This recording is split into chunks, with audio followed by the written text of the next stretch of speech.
I hated the late shift in November. Pine Creek got dark by 4:30, and the temperatures dropped to numbers that made my fingers stiff even inside the station. Most nights nothing happened beyond the occasional drunk driver or domestic dispute. The small Maine town typically settled into hibernation mode once the leaves fell. The call came in at 11:17 p.m. I checked my watch out of habit, marking the time mentally as dispatch patched through. A young woman hadn't returned from her evening run. I wouldn't normally worry. Adults go missing for hours all the time for perfectly innocent reasons. But the boyfriend had gone to check her apartment and found blood. "Reynolds," I answered, reaching for my coat. "Details?"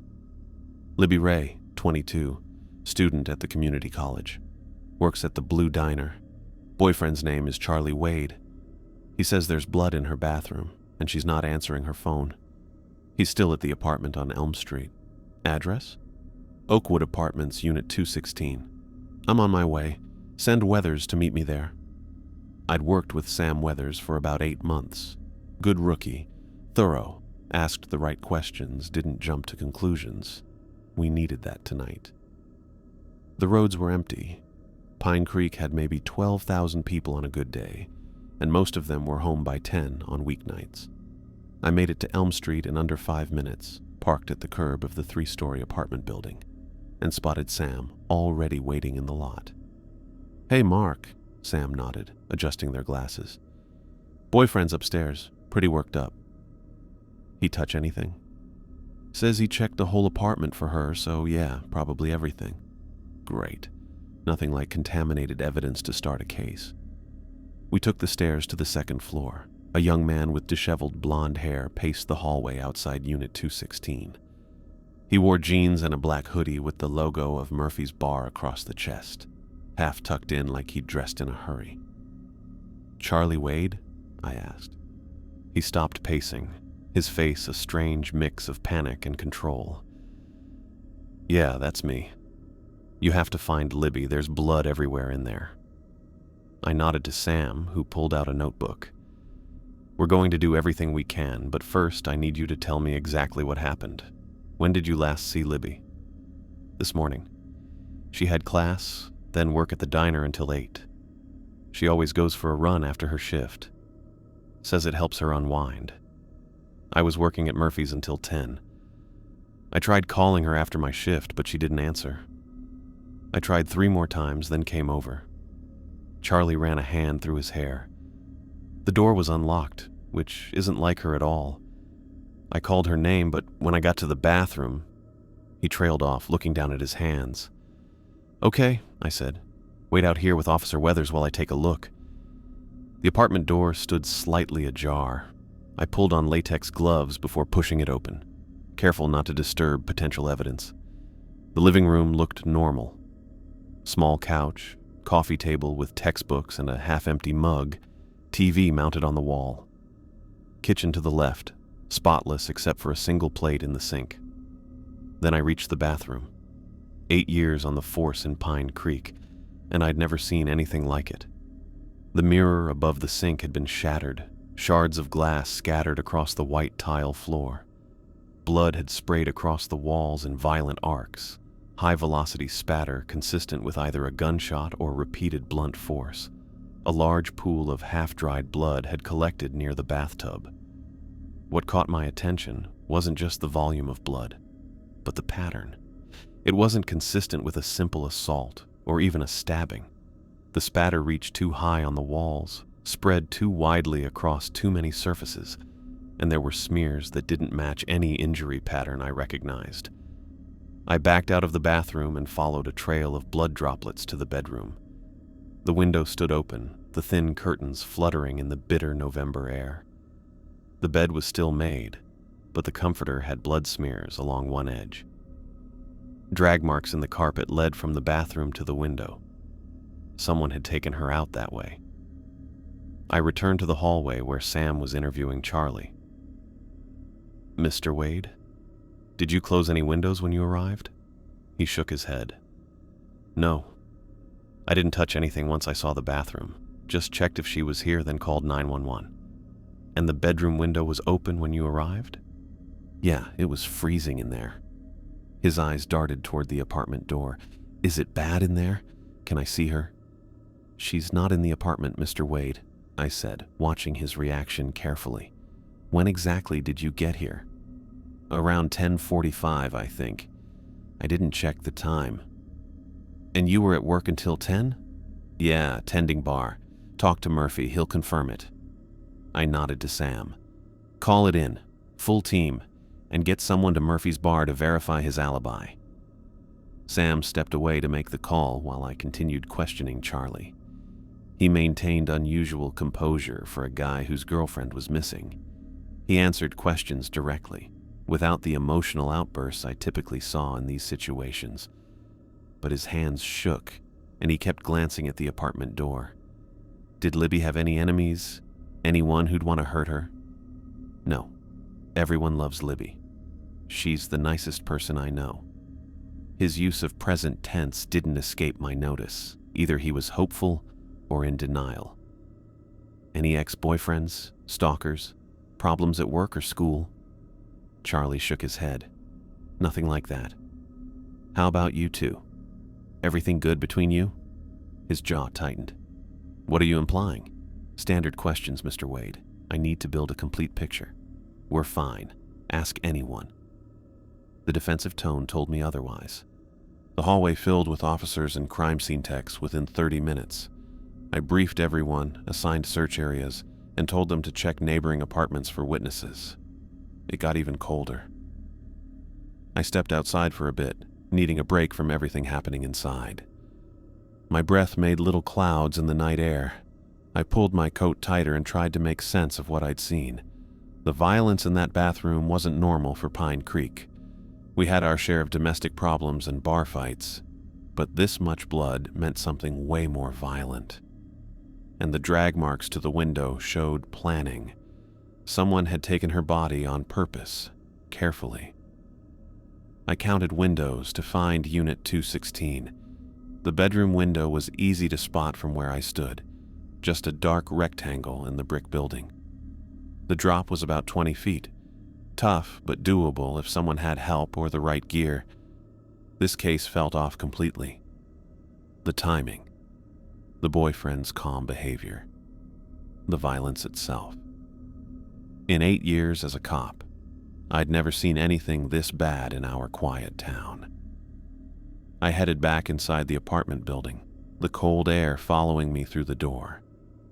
The hallway had transformed into a fully operational crime scene. Techs in white coveralls snapped photos of the blood trail, collected samples, and dusted surfaces for prints.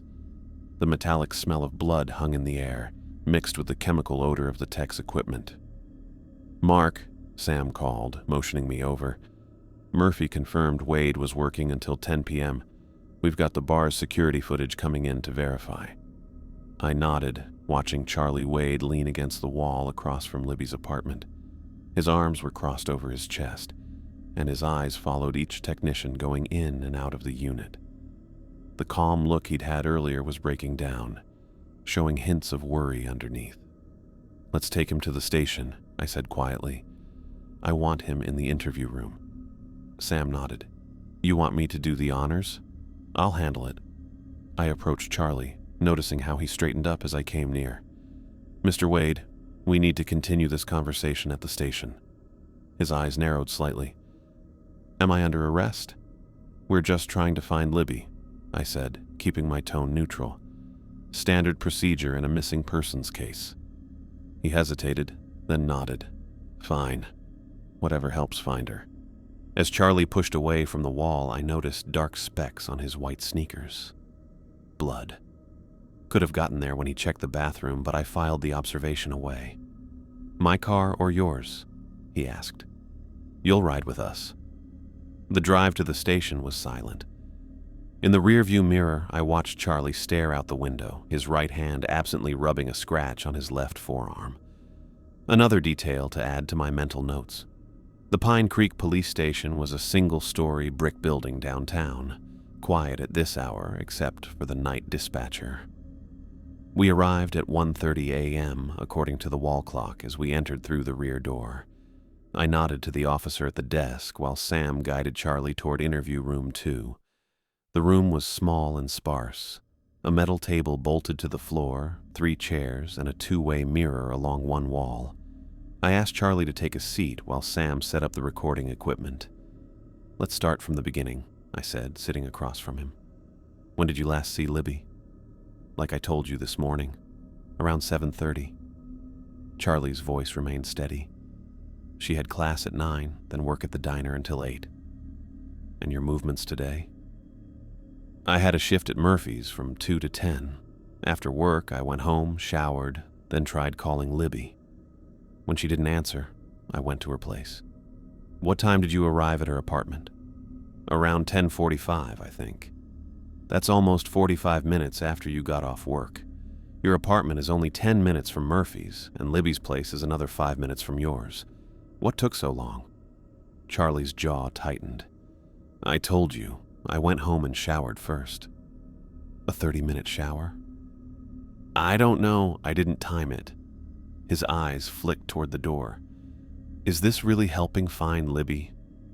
I leaned forward slightly. "Those are blood specks on your shoes, aren't they?" He looked down, as if noticing them for the first time. "Yeah, I stepped in some blood in the bathroom when I was looking for her." "And the scratch on your arm?" Charlie glanced at his forearm. "I cut myself on the broken mirror in her bathroom. I reached in to check behind the shower curtain and caught my arm on a shard." I made a note in my pad. "Pretty nasty cut for a mirror shard." "Those things are sharp, man. We'll need to take your shoes and a DNA sample to eliminate your blood from what we found at the scene." Charlie nodded slowly. "Sure, whatever you need." Sam excused themselves to check on the forensics team's progress, leaving me alone with Charlie. The gap in his timeline bothered me. 30 minutes unaccounted for between leaving work and arriving at Libby's. More than enough time to create the scene we'd found. My phone buzzed. Text from the crime scene tech. "Partial bloody handprint on window matches, preliminary size, pattern of suspect's right hand. Full comparison pending." I set my phone down and studied Charlie's face. "How would you describe your relationship with Libby?" "Good. We've been together almost 2 years. No problems? Arguments?" He hesitated. "Every couple fights sometimes." "What about recently?" "Nothing serious." "But something?" I pressed. Charlie sighed. "She's been distant the past couple weeks. Busy with school," she said. I circled back to his alibi. "So you left Murphy's at 10, went home to shower, then headed to Libby's when she didn't answer your calls. Anyone see you during that time?" "No, I live alone." Sam returned with a paper cup of coffee for me and water for Charlie. "Forensics found additional blood evidence in the kitchen and bedroom," they informed me quietly. "And that partial handprint on the windowsill? It's looking like a match for Mr. Wade's right hand based on size and pattern." I thanked Sam and turned back to Charlie. "So, about that handprint on Libby's bedroom windowsill." Charlie's eyes widened slightly. "What handprint?" "The bloody one that matches your hand. I told you I checked the whole apartment. I probably touched the window when I was looking to see if she might be outside." We continued questioning Charlie until 3 a.m., his story remaining frustratingly consistent despite the mounting evidence. I ordered a DNA swab and had an officer collect his shoes, then left him in the interview room while I stepped out to coordinate the search effort. By 5 a.m., the first search teams had assembled in the station parking lot. Dawn approached, turning the eastern sky a lighter shade of black. Officers with flashlights prepared to comb the wooded area around Riverside Park where Libby ran nightly. I briefed the team quickly, distributing her photo and emphasizing the urgency. "We're looking for any sign of Libby Ray or evidence related to her disappearance. Focus on the running trails first, then expand outward. She was last seen wearing blue running tights, a gray sweatshirt, and white Nikes. Report anything unusual immediately." Questions? There were none. The teams departed, headlights cutting through the pre-dawn darkness as they headed toward the park. I needed coffee. The station's old machine produced a black liquid that tasted like burned plastic, but the caffeine would help. While I waited for it to brew, Sam approached with a folder. Forensics confirmed the blood in the bathroom is Libby's, type B positive, they said. The partial handprint on the window is consistent with Wade's hand size and ridge patterns. His shoes have Libby's blood on them, which matches his story about stepping in the bathroom. But there's one thing. What is it? The pattern of blood drops leading to the bedroom window? They're consistent with blood falling from something being carried, not someone walking and dripping blood themselves. I considered this. So someone carried her out the window. Looks that way, and the drag marks in the carpet support that theory. I rubbed my eyes. What about the blood spatter analysis? That's the other thing. Sam lowered their voice. Bell from forensics says the pattern indicates extreme force, more than a typical assault. Like someone... I don't know how to put this. Like someone was trying to tear her apart. The coffee machine beeped. I poured a cup, my mind sorting through the evidence. Something about this case felt off. The violence seemed excessive, almost theatrical, but the physical evidence pointed directly to Charlie Wade. I'm going to interview Libby's co-workers at the Blue Diner, I decided.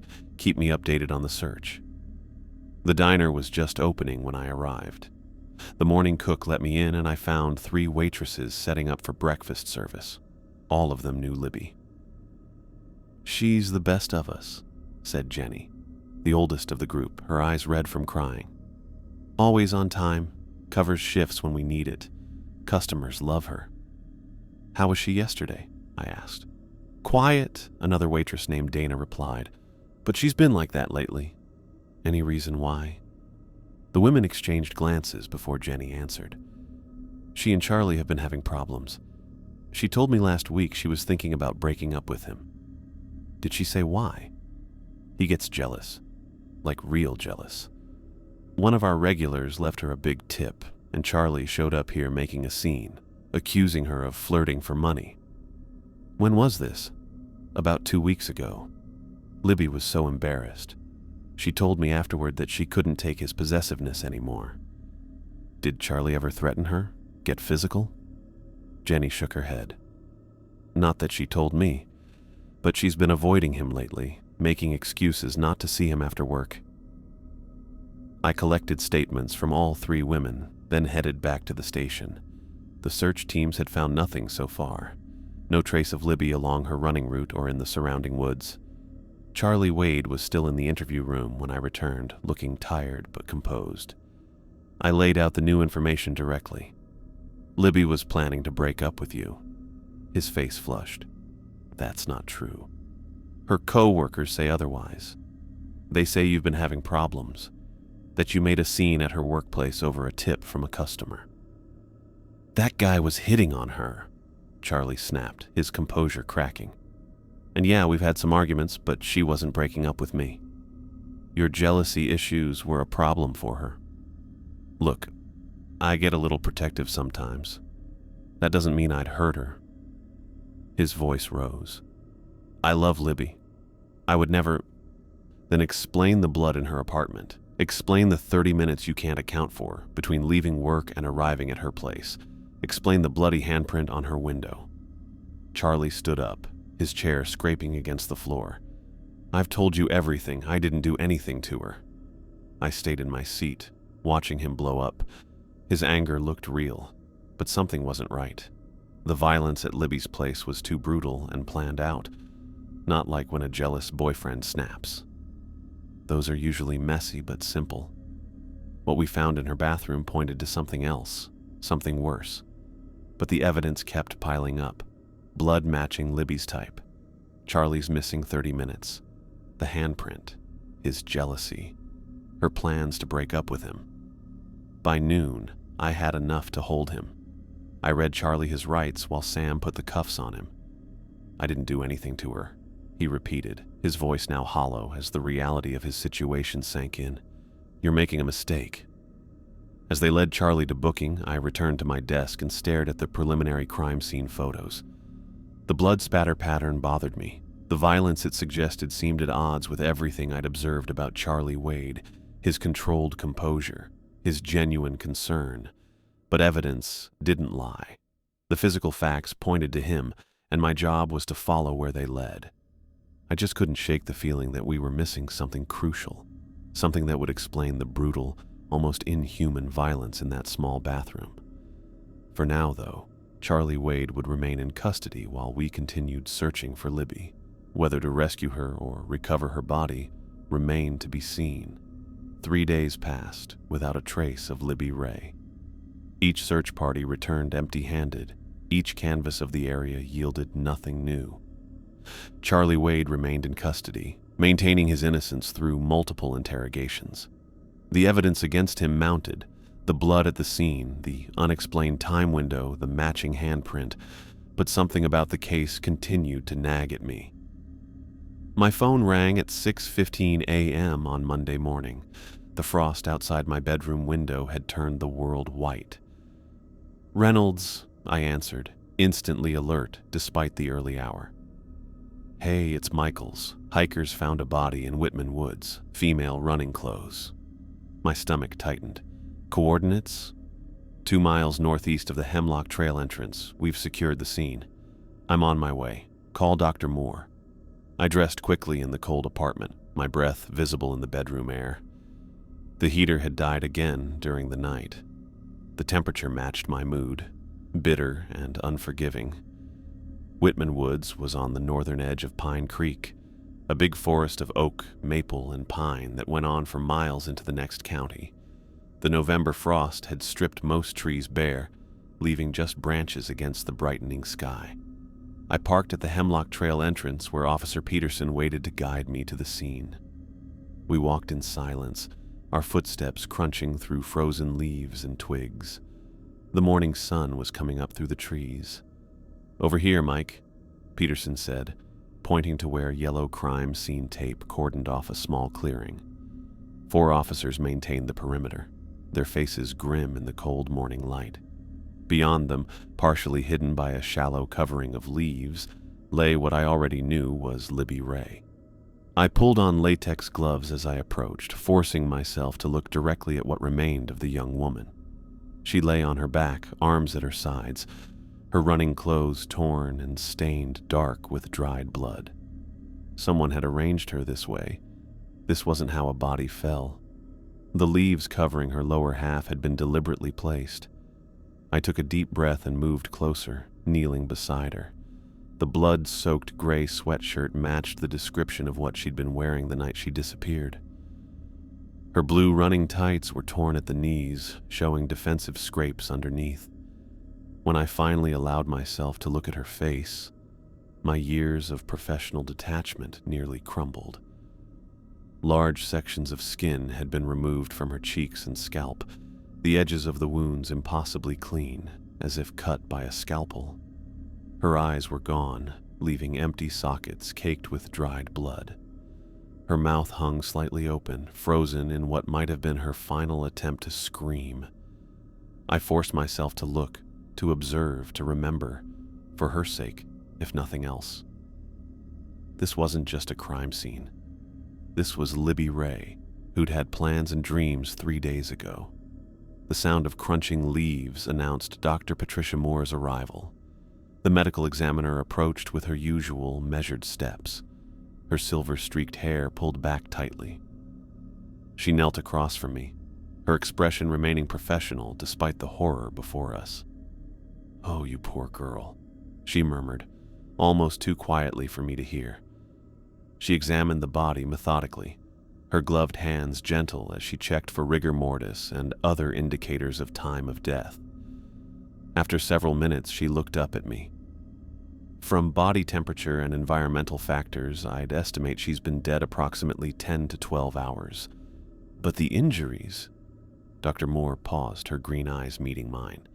"The injuries were inflicted much earlier. Meaning she survived for some time after the attack." Dr. Moore pointed to Libby's hands. "See these defensive wounds? She fought back, hard. There are skin cells under her fingernails. We may get DNA."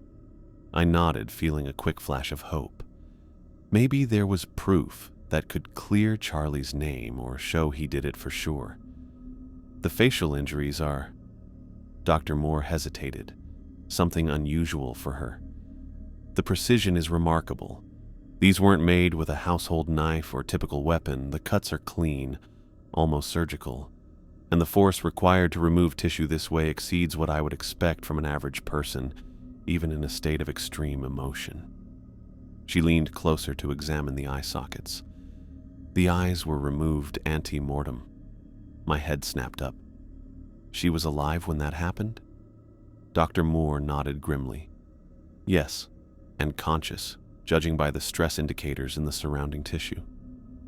I swallowed hard, forcing back the wave of nausea that threatened to overwhelm me.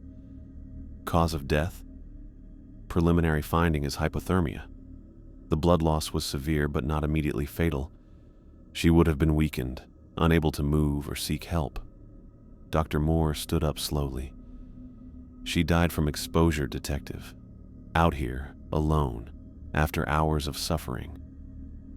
That knowledge hit me hard. I'd seen plenty of violence in my career, but this calculated cruelty was different.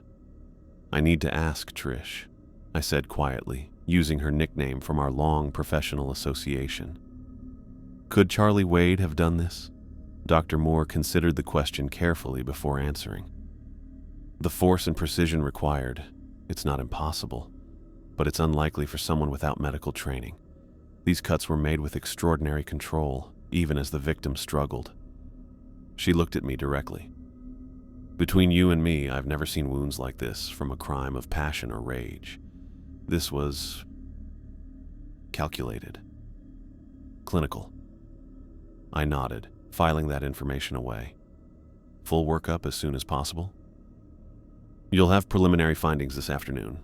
I'll process this myself. As the forensics team documented the scene and prepared to transport Libby's body, I walked the perimeter, searching for anything the killer might have left behind. 20 yards away, I found a patch of disturbed earth where someone had knelt, perhaps to clean up or change clothes. Another 10 yards beyond that, I discovered a single tooth, small and partially covered with dried blood, lying on a bed of fallen leaves. I called over a forensics technician who carefully bagged the tooth as evidence. In the growing daylight, I surveyed the surrounding woods, trying to reconstruct what had happened. The location was remote, accessible only by foot. The killer had either carried or forced Libby to walk 2 miles from the nearest trail access. Why here? Why not somewhere easier to reach? By the time I returned to the station, it was nearly noon. The news of Libby's discovery had spread through Pine Creek like wildfire. Local reporters gathered outside the police building, shouting questions as I pushed past them into the lobby.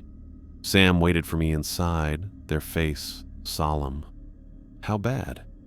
Worse than anything I've seen, I replied, heading straight for the coffee machine. My hands shook slightly as I poured a cup. We need to tell Wade. Charlie had been held in a cell at our small station rather than transferred to county pending formal charges. I found him sitting on the edge of the metal cot, staring at the wall. He looked up as I approached, his expression hopeful. Did you find her? I never enjoyed this part of the job. No matter how many times I delivered news of death, it never got easier. Even when speaking to a suspected killer. Yes. I'm sorry to inform you that Libby Ray was found deceased this morning in Whitman Woods. Charlie didn't answer right away. He blinked a few times like he was trying to understand what I'd just said. Then his face twisted up and he made this gut-wrenching noise as he slid off the cot and dropped to his knees on the cell floor. No, he moaned, rocking back and forth. No, no, no. His breakdown continued for several minutes. I'd seen many reactions to death notifications over the years, calculated performances, quiet shock, violent outbursts. But Charlie's response struck me as deeply genuine. His body shook with sobs, his breathing became erratic, and he retched into the cell toilet. When he finally looked up at me, his face was transformed by grief. How? He asked, his voice raw. I considered how much to tell him. If he was the killer, he already knew. If he wasn't, the details would only add to his trauma. The medical examiner is determining that now, I said. Charlie wiped his face with his sleeve. I didn't do it. I could never hurt her. You have to believe me. The evidence, I don't care what it looks like, he shouted, suddenly on his feet. I loved her. Someone else did this. Someone else was in her apartment. I watched him carefully. Either Charlie Wade was telling the truth, or he was the most convincing actor I'd encountered in years of law enforcement. We found a tooth at the scene, I said, testing his reaction. Not hers. Charlie stared at me blankly. What does that mean? It means we're investigating all possibilities. By evening, Dr. Moore had completed her preliminary examination. Her findings confirmed what she'd observed at the scene. Libby had survived for hours after the attack, eventually dying from exposure. The precision of the wounds indicated possible medical knowledge. Defensive injuries showed she had fought her attacker. Time of death was estimated between 8 p.m. and midnight the previous night. The district attorney arrived at the station just after 7, his suit impeccable despite the late hour. Walter Kingsley had been Pine Creek's DA for 15 years. He was a political animal with ambitions for higher office and a perfect conviction record he protected fiercely. We're filing charges tomorrow, he announced without preamble, dropping into the chair across from my desk. First-degree murder, kidnapping, torture, the works. We're still processing evidence, I cautioned. There are aspects of this case that don't add up. Kingsley leaned forward. What doesn't add up, Reynolds? We have the boyfriend with no alibi for the critical time period. We have his handprint at the scene. We have a history of jealousy and possessiveness, and the girlfriend was planning to dump him. He tapped my desk for emphasis. That's the classic domestic homicide playbook. The nature of the injuries indicates extreme rage. Again, typical in these cases. I shook my head. Dr. Moore notes the wounds show surgical precision.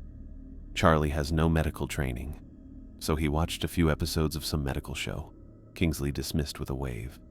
People learn all kinds of things on the internet these days. There's also the matter of the tooth we found at the scene.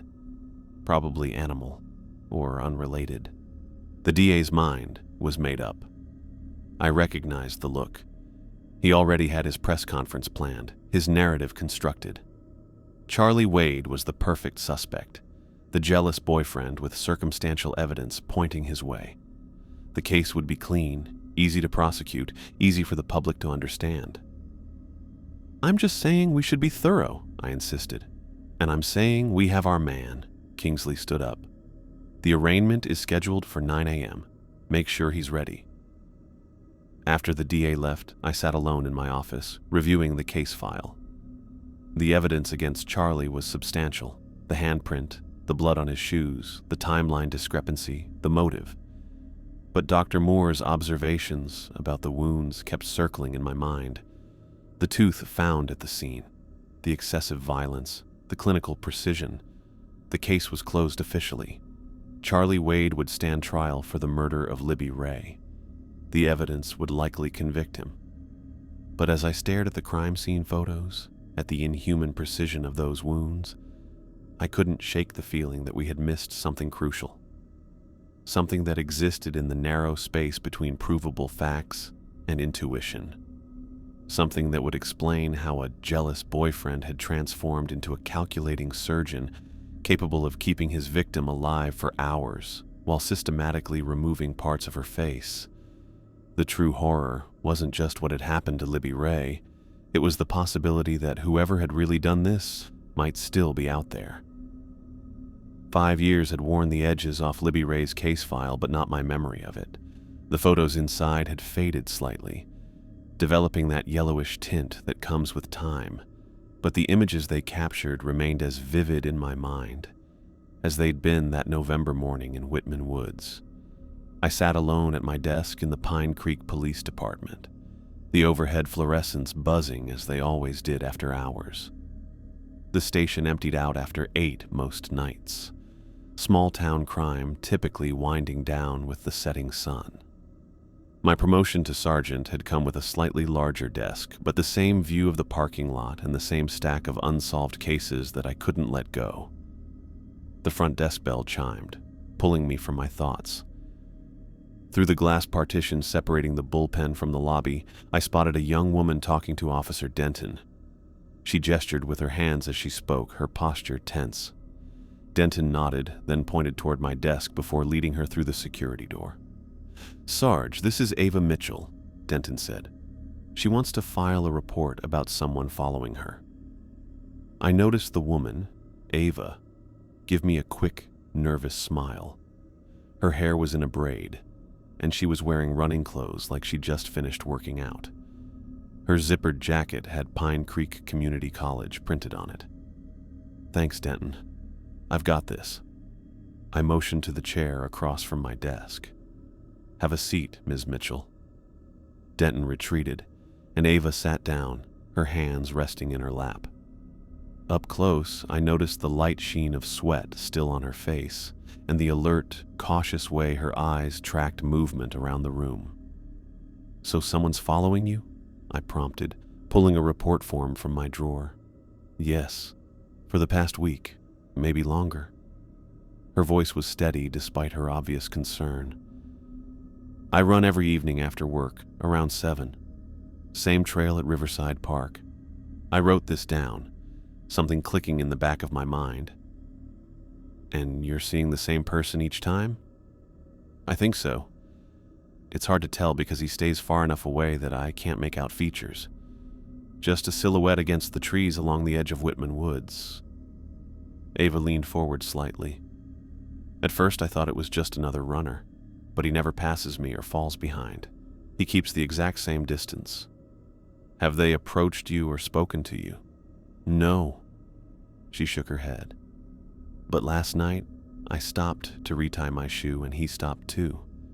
When I started running again, so did he. That's when I knew for sure I wasn't imagining it." I continued taking notes, my pen pressing harder into the paper than necessary. "Do you run alone?" "Usually. My roommate used to join me, but our schedules don't match up anymore." "And you always take the same route?" Ava nodded. "The main trail around Riverside Park, then the connector path to campus. The same route Libby Ray had run 5 years earlier." I kept my expression neutral as I finished the report, but my stomach tightened. "Anyone specific you think might be doing this? Ex-boyfriend? Someone from school or work who's shown unhealthy interest?" "No, nothing like that. I wait tables at Murphy's bar downtown. The customers are mostly regulars, nothing weird." She paused. "I broke up with my boyfriend 3 months ago, but he moved to Boston. This doesn't feel like him." Murphy's bar. Another echo of Libby's case that I couldn't ignore. "Here's what I recommend," I said, setting down my pen. "Change your running route, different parks, different times of day. Run with a friend whenever possible. And carry this." I opened my desk drawer and pulled out a small canister of pepper spray. "It's legal in Maine as long as it's for self-defense." Ava took the pepper spray, turning it over in her hands. "You think I'm in danger?" I chose my words carefully. "I think someone following you consistently is concerning enough to take precautions. I'm also going to have patrol cars swing by Riverside Park more frequently during evening hours." "Thank you." She slipped the pepper spray into her jacket pocket and stood up. "I'll change my route starting tomorrow. One more thing. What time do you finish your runs usually?" "Around 8, 8:30. "And you work at Murphy's regularly?" 5 nights a week, 2 to 7. Another parallel. I handed her my card. "Call this number directly if you see this person again or if anything else happens that makes you uncomfortable. Doesn't matter how small it seems." After Ava left, I sat staring at the report I'd just completed. The similarities were too specific to dismiss. A young woman running the same trail as Libby, working at the same bar, being watched from the tree line of Whitman Woods. I waited until the station was nearly empty before heading to the records room in the basement. The fluorescent lights flickered as I pulled the metal chain to turn them on. The dim lighting made the rows of filing cabinets look eerie in the basement room. The air smelled of paper and dust. Libby's case file was stored in a bottom drawer under Closed Homicide. The folder had grown thick over the investigation. Crime scene photos, witness statements, forensic reports, trial transcripts. Charlie Wade had maintained his innocence through trial and sentencing, but the evidence against him had been considerable. The bloody handprint on the window, the unexplained time gap, the history of jealousy. I spread the contents across a small table in the corner of the records room. The crime scene photos still had the power to turn my stomach. Libby's mutilated face, the clinical precision of the wounds, the carefully arranged body. I flipped through Dr. Moore's final autopsy report, rereading the section that had always troubled me. The facial injuries exhibit extraordinary precision, consistent with surgical technique rather than typical violent assault. The force required to remove tissue in this manner exceeds normal human capability without specialized tools and training. The report had been admitted at trial, but the defense's attempt to argue that Charlie lacked the medical knowledge or physical capability for such wounds had failed to persuade the jury. The prosecution had simply suggested he'd used tools found in Libby's kitchen, and his construction job explained his physical strength. I pulled out my notes from that night. The blood spatter in the bathroom reaching unusually high on the walls, the drag marks to the window, the precise arrangement of the body in Whitman Woods. Charlie Wade had been convicted on circumstantial evidence that painted him as a jealous boyfriend, but the methodology of the crime had never aligned with that narrative. Now a new woman was being watched along the same trail. I replaced everything in the file except a copy of the case summary and one crime scene photo showing the bathroom blood spatter pattern.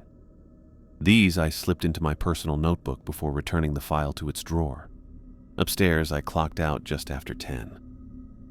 The night air had the crisp bite of late October in Maine, not yet winter, but no longer fall.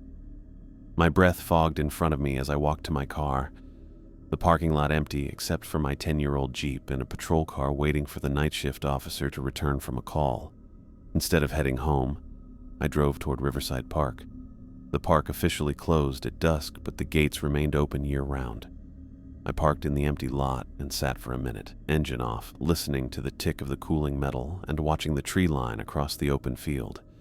My flashlight carved a narrow path through the darkness as I followed the main trail. The same route Libby Ray had run 5 years ago. The same route Ava Mitchell ran now. The path curved around a small pond before straightening along the edge of Whitman Woods. The boundary between maintained parkland and wild forest was distinct. Cleared trail on one side, dense trees on the other. My footsteps sounded unnaturally loud in the stillness, crunching on the gravel path. I stopped at a point where the woods came closest to the trail. From here, someone standing among the trees would have a clear view of runners while remaining mostly hidden in shadow. I turned to face the forest, sweeping my flashlight across the first line of trees. Nothing moved, but the weight of being watched pressed against my back. I turned in a slow circle, light extended, revealing nothing but empty trail and silent trees. The sensation persisted. I continued walking, following the trail as it curved back toward the park entrance. The beam of my flashlight caught something pale in the middle of the path about 20 yards ahead. As I approached, the object took shape. A white running shoe, women's size, lying perfectly centered on the trail as if placed deliberately. I crouched down without touching it. The shoe was new, expensive, the kind serious runners invested in. No scuff marks or signs of wear on the sole, no dirt despite lying on a gravel path. Just a clean, white shoe, abandoned in the middle of nowhere. I stood up and did another slow scan of my surroundings. The trees, the empty path, the dark outline of the park beyond. Nothing moved. Nothing made a sound, but someone had left this shoe here, and I had little doubt about who it was meant for. The only question was whether they were watching me find it. I set the white running shoe on my kitchen table, carefully placed inside an evidence bag. After finding it on the trail, I documented its position, photographed it, and collected it according to protocol, my years in law enforcement running on autopilot even as my mind raced with possibilities. The shoe was oddly clean and seemed deliberately placed there. I couldn't figure out what it meant. My small house on the outskirts of Pine Creek offered little comfort that night. The kitchen clock read 11:48 p.m., and I'd been staring at the evidence bag for over an hour, nursing a mug of coffee that had long gone cold. 5 years after Libby Ray's murder, the nightmare appeared to be starting again. The knock at my door startled me. 3 sharp raps, urgent. I wasn't expecting anyone, especially not at this hour. My hand instinctively moved toward my service weapon as I approached the door. Through the peephole, I saw Sam Weathers standing on my porch, their breath fogged in the cold night air, shoulders hunched against the chill. But it was the expression on their face that made me unlock the door immediately. I'd never seen Sam look so rattled. "Sorry for showing up like this," they said as I opened the door. Their voice held none of its usual measured calm. "It's fine. Come in." Sam stepped inside, bringing the cold with them. They wore civilian clothes, jeans and a dark jacket, rather than their uniform.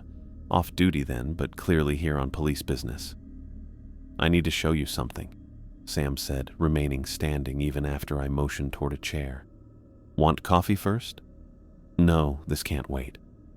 Sam reached into their jacket pocket and withdrew a small evidence bag. Inside was a single yellowed tooth, dried blood still visible on its root. My stomach dropped. I recognized it instantly from the photographs. This tooth had been found near Libby Ray's body in Whitman Woods 5 years ago. "Is that what I think it is?" I asked, already knowing the answer. Sam nodded, placing the bag next to the running shoe on my kitchen table. "The tooth from Libby's crime scene, the one that was never entered into evidence." I stared at Sam, processing what this meant. "You took it." It wasn't a question. But Sam answered anyway, sinking into the chair across from me. "Yes. I removed it from the scene before it was cataloged." The admission hung in the air between us. Evidence tampering.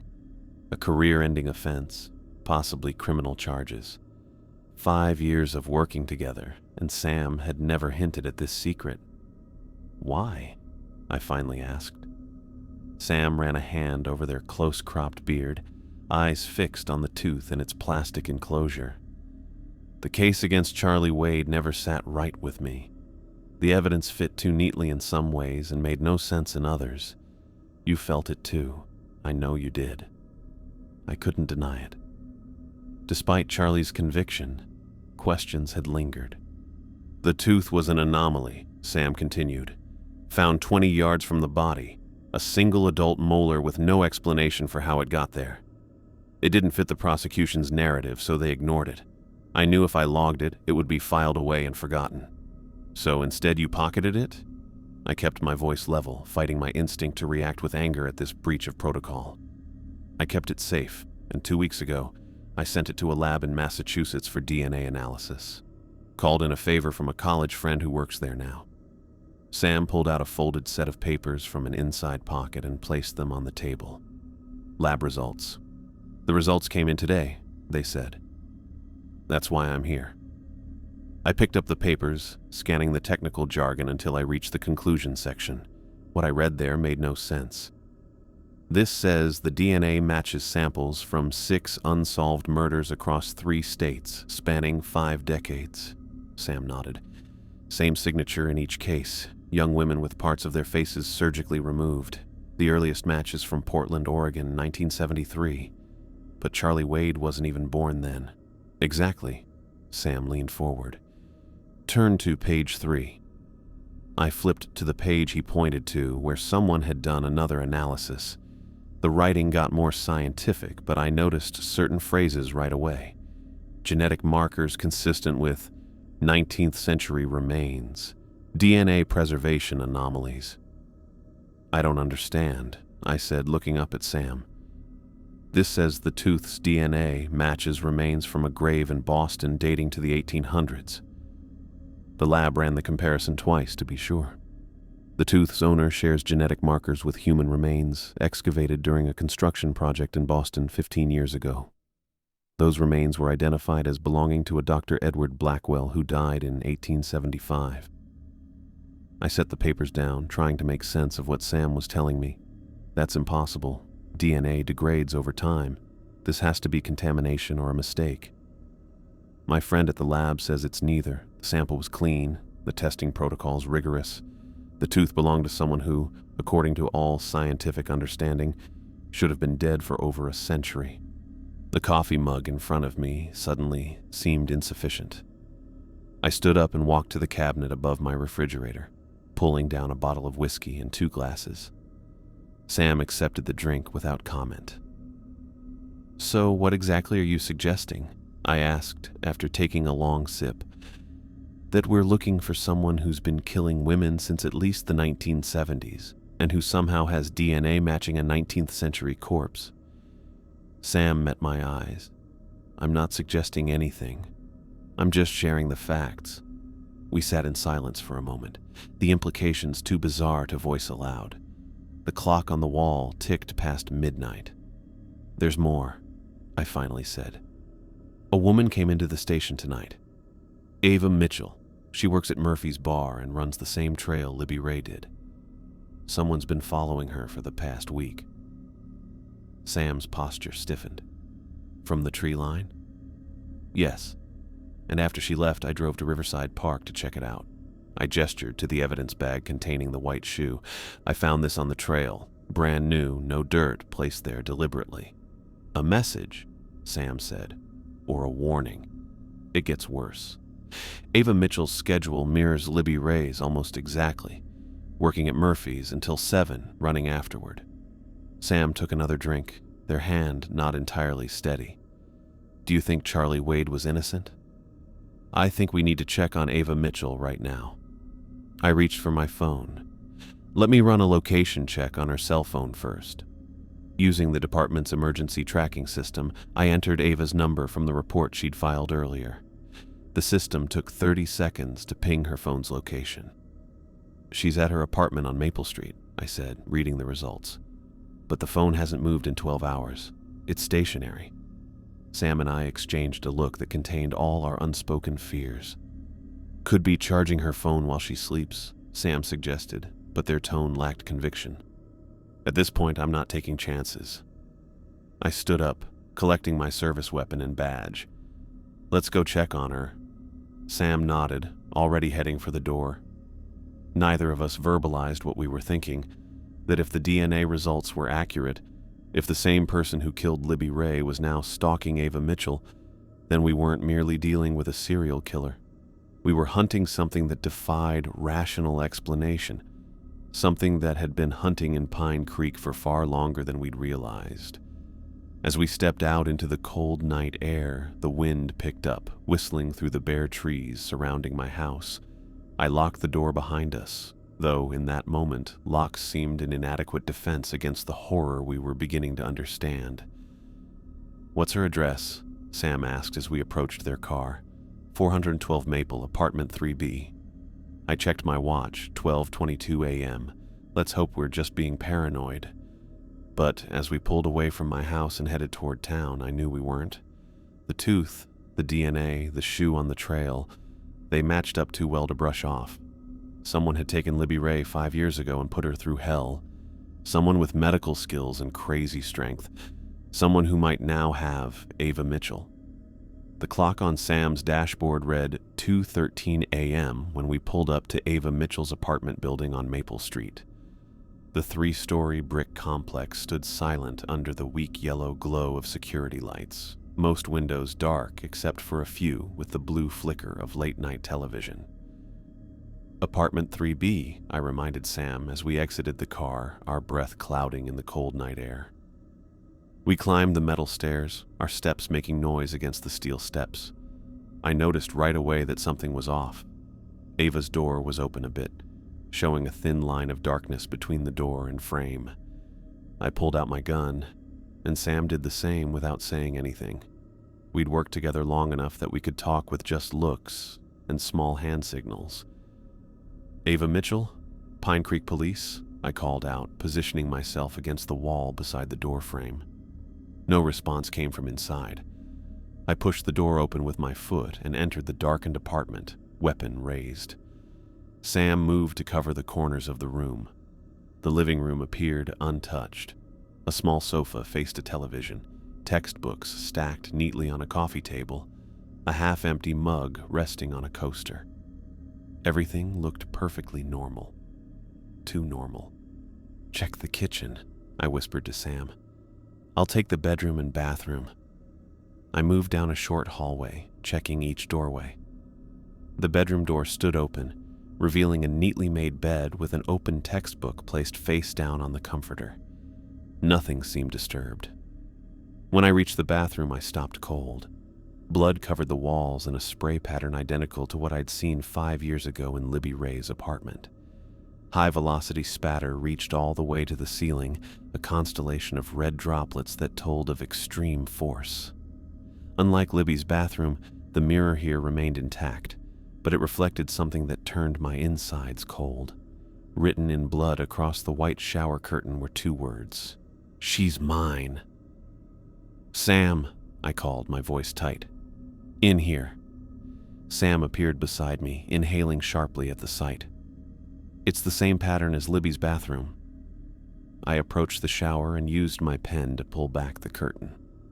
The tub was empty, except for a single bloody handprint on the porcelain edge, much too large to belong to Ava.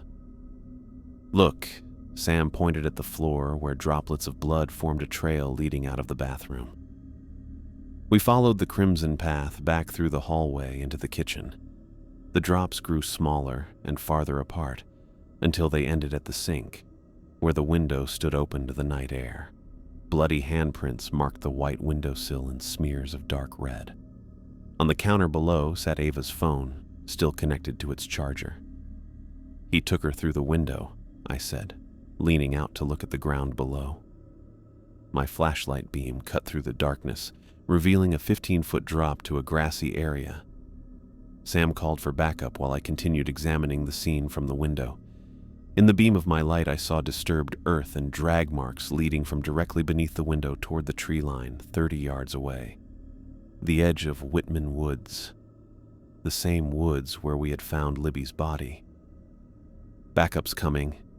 10 minutes for the first units," Sam said, joining me at the window. I nodded, trying to calculate how long our suspect had been gone. The blood in the bathroom wasn't completely dry, but had begun to darken around the edges. 2, maybe 3 hours at most. "We need to secure the perimeter," I said, "and I want officers at every trail entrance to Whitman Woods." Outside, we examined the area beneath Ava's window more closely. The drag marks were clearer now, 2 parallel lines in the soft earth where someone had pulled a body toward the trees. "He's not trying to hide it," Sam said, crouching near the tracks. "No," I agreed. "He wants us to follow." Within minutes, squad cars arrived, their emergency lights washing the building in alternating red and blue. I briefed the responding officers quickly, instructing them to establish a perimeter and wait for the forensics team before entering the apartment. By 3:30 a.m., the scene was alive with police activity. The forensics team worked in the bathroom while 2 K9 officers waited with their dogs. Dawn approached as I gathered the search team at the property edge, the eastern sky lightening to a deep blue. 15 officers plus the K9 units waited for my instructions. I looked at their faces, all people I'd worked with for years, all trained professionals. None of them knew what we might really be hunting. As I briefed them, I deliberately omitted Sam's DNA revelation. How could I explain we were pursuing someone who should have died a century ago? Instead, I stuck to what they could accept.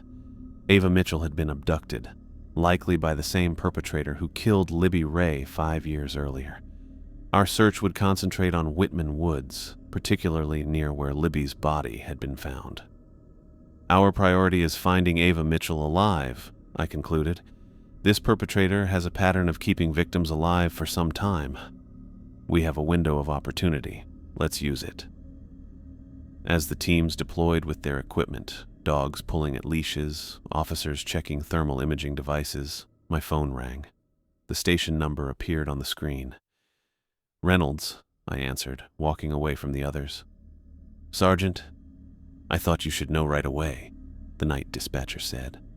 "Charlie Wade was granted early release yesterday." My free hand tightened into a fist. "What?" "The parole board approved it 2 days ago. New evidence was submitted suggesting his innocence in the Libby Ray case.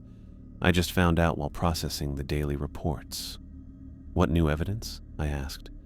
"The file says an anonymous source delivered evidence to the DA's office last month. The details are sealed, but it was compelling enough for them to expedite his release." After ending the call, I stood watching the search teams enter the woods as first light broke over the horizon. Sam approached, their expression questioning. "Charlie Wade was released yesterday," I said. "Anonymous evidence suggesting his innocence." Sam's face hardened with understanding. "He's creating another scapegoat." I nodded, watching the searchers disappear among the trees, following the drag marks into Whitman Woods. Our killer engineered this timing perfectly. Charlie Wade, recently released and supposedly vengeful, becomes the obvious suspect when another young woman disappears. The sun was coming up as we stared at the spot where Ava had been taken. Deep in those woods, a killer was waiting. Someone who'd been hunting in Pine Creek way longer than we knew. Whoever it was had planned everything down to the last detail, and probably even made sure Charlie would get out of jail just in time to take the blame again. The search teams moved through Whitman Woods, coming together and splitting up as they checked different trails in the early morning. I led our group along the eastern paths, with the cold morning air stinging my face. Sam stayed close by, both of us looking carefully at the forest floor for any sign of disturbance beyond the initial drag marks we'd followed from Ava's apartment. 6 hours since she was taken, Sam said quietly as we paused at a junction of 2 trails. "If he follows the same pattern as with Libby." I nodded, not needing to hear the rest. We both knew what awaited Ava if we failed to find her in time. Radio updates came regularly, each team reporting their position and findings, or lack thereof. The helicopter arrived shortly after 7, the sound of its rotors cutting through the morning stillness as it began sweeping patterns above the tree line. The woods seemed to absorb our presence, muffling our voices and footsteps as we pushed deeper. 15 officers plus K9 units spread across 2 square miles of dense forest, and yet I felt the vastness working against us. Too much ground, too little time. "This way," I pointed north where the trees grew thicker. "The dogs are picking up something." At 9:37 a.m., my radio crackled with Officer Martinez's voice. "K9 has a strong scent. Northeast quadrant, heading toward the old mill." I brought the radio to my mouth. "All teams converge on Blackwell Mill. Approach with caution." Sam and I broke into a run, following the trail that curved toward the northeastern section of the woods. Within minutes, the decaying structure came into view. A hulking silhouette of weathered wood and rusted metal standing in a small clearing. Blackwell Mill had been abandoned since the 1940s. Its production halted when newer facilities opened closer to town. Named after its original owner who built it in the 1850s, it now stood as a crumbling reminder of Pine Creek's logging past. "Building's been searched dozens of times over the years," Sam said as we approached. "Teenagers use it for parties, nothing but empty rooms." I drew my weapon anyway. "Then he knows something we don't." The 2 German shepherds pulled at their leashes, both alert and pointing toward the main entrance. Other officers converged from different directions, weapons drawn. "Standard sweep," I instructed. "Teams of 2. Radio if you find anything." Inside, dust floated in our flashlight beams. The main floor had rusty machines and fallen support beams. Our footsteps rang out on the bent floorboards as we walked through the processing area toward the old office rooms. In the back office, Officer Ramirez's dog stopped suddenly, pawing at a section of floor in the corner. "What is it?" I asked, moving closer. Ramirez knelt beside his partner. "He's not trained for cadaver detection, just human scent. There's something underneath. I crouched next to him, running my hands over the wooden planks. They seemed solid until I applied pressure to one section and felt a slight give. Looking closer, I noticed scratch marks around the edges of what appeared to be a concealed trap door. "Get me a crowbar," I said, and someone pressed the cold metal into my hand. The wood splintered as I pried up the hidden door, revealing a set of narrow stone steps descending into darkness. "You should wait for backup," Martinez suggested from behind me. "If Ava's down there, every minute counts," I replied, already directing my flashlight beam down the steps. "Sam, with me. Everyone else secure the perimeter and be ready if anyone tries to escape." The air got colder as we went down, the walls changing from wood to earth to fitted stone blocks. This construction was older than the mill above, built with much more care. At the bottom stood a heavy wooden door, slightly ajar. I pushed it with my foot, weapon ready, and stepped into a room that made me stop mid-step. Photographs covered every wall, dozens, perhaps hundreds of women's faces looking out from the stone surface. Some pictures were yellowed with age, their edges curling. Others were crisp digital prints. They made a collage showing what looked like different eras. Hairstyles and clothing from the 1970s, 80s, 90s, and more recent years. "What is this?" Sam whispered. My flashlight lit up a photo of Libby Ray. She was smiling, but it looked like someone took the picture without her knowing, through a window. That part of the wall had more photos of her, running in the park, working at the diner, going into her apartment building. Right next to those were newer photos of Ava Mitchell. They were the same type of creepy stalker shots. Ava at work, jogging, studying at a coffee shop. But what really freaked me out were the older photos.